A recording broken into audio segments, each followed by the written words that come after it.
दोस्तों, केंद्रीय कैबिनेट बैठक में कर्मचारियों और पेंशनर्स के लिए 8वें वेतन आयोग के लिए कमेटी गठन को मंजूरी मिल चुकी है।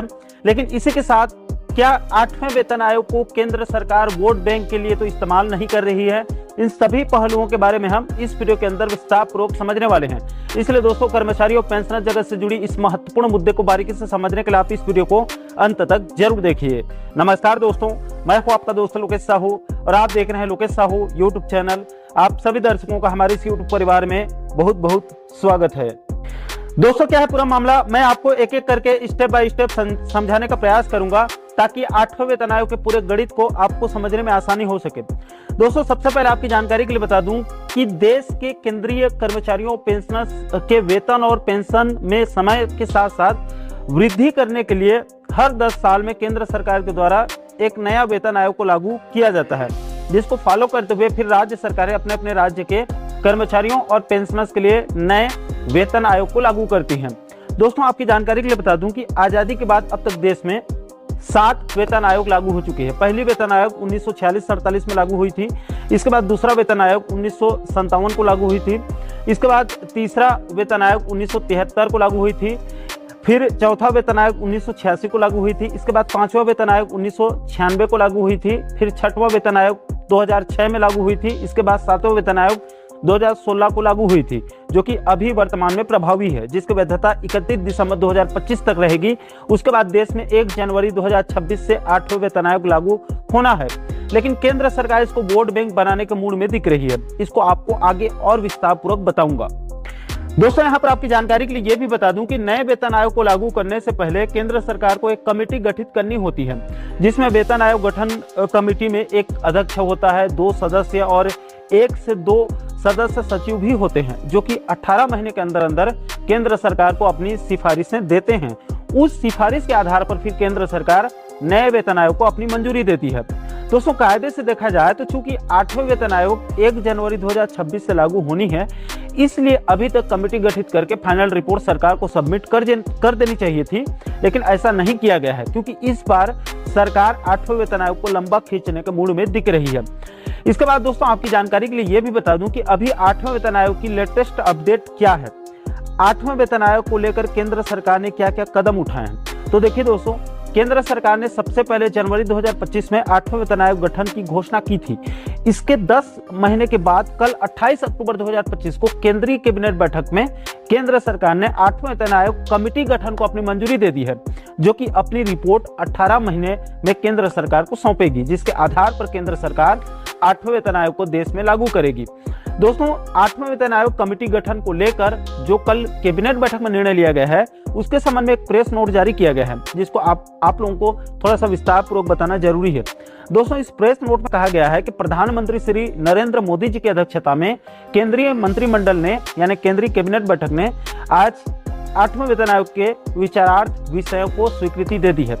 इस प्रेस नोट में आगे कहा गया है कि 8वां वेतन आयोग अस्थायी निकाय होगा, यानी कि कमेटी टेम्पररी होगा, ये परमानेंट नहीं होगा, जिसमें एक अध्यक्ष, एक सदस्य अंशकालीन और एक सदस्य सचिव शामिल होंगे, जो अपने गठन तिथि से 18 महीने के भीतर अपनी अनुशंसा यानी कि 18 महीने में अपनी फाइनल रिपोर्ट सरकार को सबमिट करेगी, अपनी सिफारिश को। अगर आवश्यकता महसूस हुई तो आयोग अपनी अनुशंसा को अंतिम रूप देने के लिए किसी मामले पर अंतरिम रिपोर्ट भेजने पर भी विचार कर सकती है। यानी बीच में आयोग अपनी रिपोर्ट देते समय 5 बिंदुओं को विशेष रूप से ध्यान रखेगी। सबसे पहले 8वें वेतन आयोग बनाते समय देश की आर्थिक स्थिति और राजकोषीय विवेक यानी कि सरकारी वित्तीय व्यवस्था के प्रबंधन तथा खर्चे और राजस्व संतुलन की आवश्यकता को ध्यान में रखेगी, यानी कि सरकार के खजाना को ध्यान में रखकर नया वेतन आयोग बनाया जाएगा। इसके बाद दूसरे बिंदु पर कहा गया है या हिदायत दी गई है कि 8वें वेतन आयोग तैयार करते समय यह भी सुनिश्चित किया जाएगा कि सरकार के विकास व्यय और कल्याणकारी उपायों के लिए पर्याप्त संसाधन उपलब्ध हो, यानी कि सरकार के बाकी के जन कल्याणकारी योजनाओं पर कोई प्रभाव नहीं पड़ना चाहिए, उसका भी विशेष रूप से ध्यान देना होगा। इसके बाद तीसरे बिंदु पर कहा गया है कि 8वें वेतन आयोग बनाते समय गैर अंशदायी पेंशन योजनाओं की गैर वित्तीय पोषित लागत को भी विशेष रूप से ध्यान देना होगा, यानी कि पेंशन को भी मद्देनजर रखना होगा। इसके बाद चौथे बिंदु पर कहा गया है कि 8वें वेतन आयोग तैयार करते समय राज्य सरकारों के वित्तीय स्थिति पर अनुशंसाओं का संभावित प्रभाव को भी विशेष रूप से ध्यान देना होगा, यानी कि राज्य सरकारों के ऊपर भी ज्यादा वित्तीय बोझ नहीं बढ़नी चाहिए। इसके बाद 5वें बिंदु पर यह हिदायत दी गई है कि 8वें वेतन आयोग तैयार करते समय केंद्रीय सार्वजनिक क्षेत्र उपक्रमों और निजी क्षेत्र के कर्मचारियों के लिए उपलब्ध प्रचलित पारिश्रमिक संरचना, लाभ और कार्य स्थिति का अध्ययन किया जाएगा, यानी कि प्राइवेट और सरकारी कर्मचारियों का तुलनात्मक अध्ययन किया जाएगा। उसके बाद 8वें वेतन आयोग रिपोर्ट को बनाने की नसीहत दी गई है। इसके बाद दोस्तों इस प्रेस नोट में नीचे में यहाँ पर पृष्ठभूमि यानी कि इसके पूरे बैकग्राउंड को यानी कि इसके सार को बताया गया है कि केंद्रीय वेतन आयोगों का गठन समय समय पर केंद्र सरकार के कर्मचारियों के पारिश्रमिक ढांचे, सेवानिवृत्त लाभों और अन्य सेवा शर्तों से संबंधित विभिन्न मुद्दों पर विचार करने और उनमें आवश्यक बदलावों के संबंध में अनुशंसा देने के लिए किया जाता है। आमतौर पर वेतन आयोगों की अनुशंसा यानी कि सिफारिश प्रत्येक 10 वर्ष के अंतराल पर लागू की जाती है। इस हिसाब से 8वें वेतन आयोग की सिफारिश को सामान्यतः 1 जनवरी 2026 से लागू करना अपेक्षित है। सरकार ने जनवरी 2025 में 8वें वेतन आयोग के गठन की घोषणा की थी ताकि केंद्र सरकार के कर्मचारियों के वेतन और अन्य लाभों में बदलाव की जांच और उससे संबंधित अनुशंसा की जा सके।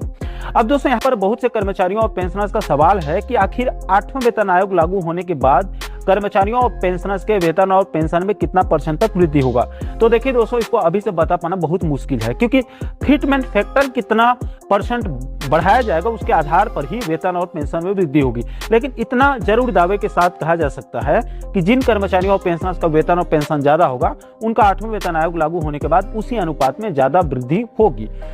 अब दोस्तों आप अंत में ये भी समझ लीजिए कि आखिर केंद्र सरकार 8वें वेतन आयोग को कहीं ना कहीं वोट बैंक के रूप में इस्तेमाल तो नहीं कर रही है। देखिए दोस्तों, अगर आप 8वें वेतन आयोग के पूरे प्रक्रिया और आगामी चुनावों की तारीखों का अच्छे से अध्ययन करेंगे तो आपको भी महसूस होगा कि कहीं ना कहीं 8वें वेतन आयोग के आड़ में केंद्र सरकार या बीजेपी पार्टी लाखों कर्मचारियों और पेंशनर्स परिवार के वोट बैंक का लाभ लेने के मूड में दिख रही है।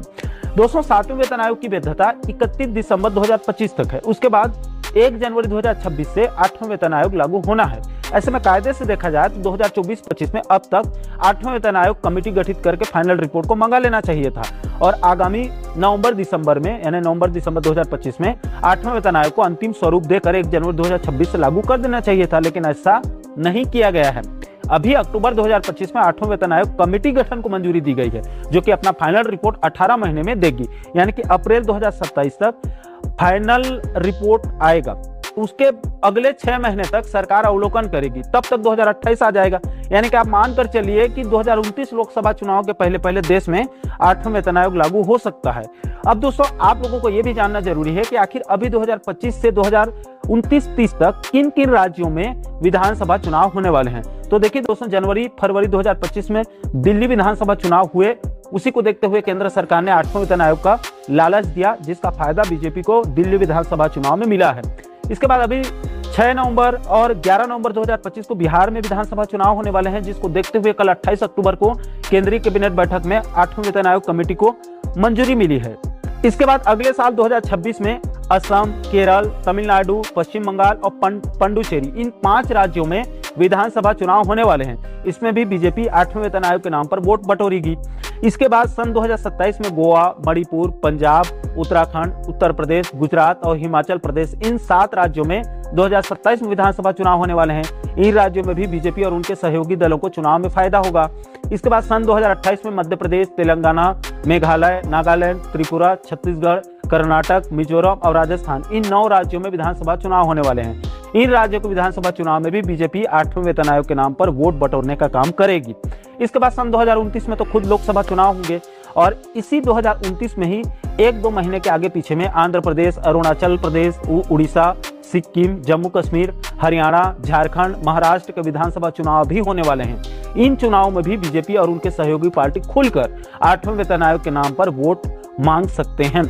तो दोस्तों 8वें वेतन आयोग के पूरे प्रक्रिया और आगामी चुनाव की तारीखों को देखा जाए तो कहीं ना कहीं 8वें वेतन आयोग के आड़ में केंद्र सरकार आगामी विधानसभा चुनाव और लोकसभा चुनाव में बेड़ा पार लगाने के मूड में दिख रही है। अगर ऐसा नहीं होता तो अभी 1 जनवरी 2026 में ही 8वें वेतन आयोग को लागू कर दिया जाता, लेकिन ऐसा नहीं किया जा रहा है। दोस्तों अंत में आपकी जानकारी के लिए भी बता दूं कि 8वें वेतन आयोग को भले ही केंद्र सरकार 2026 के बाद घोषणा करेगी, लेकिन इसको 1 जनवरी 2026 से लागू कर सकती है और केंद्रीय कर्मचारियों पेंशनर्स को अलग अलग किस्तों में एरियर्स राशि का भी भुगतान किया जा सकता है।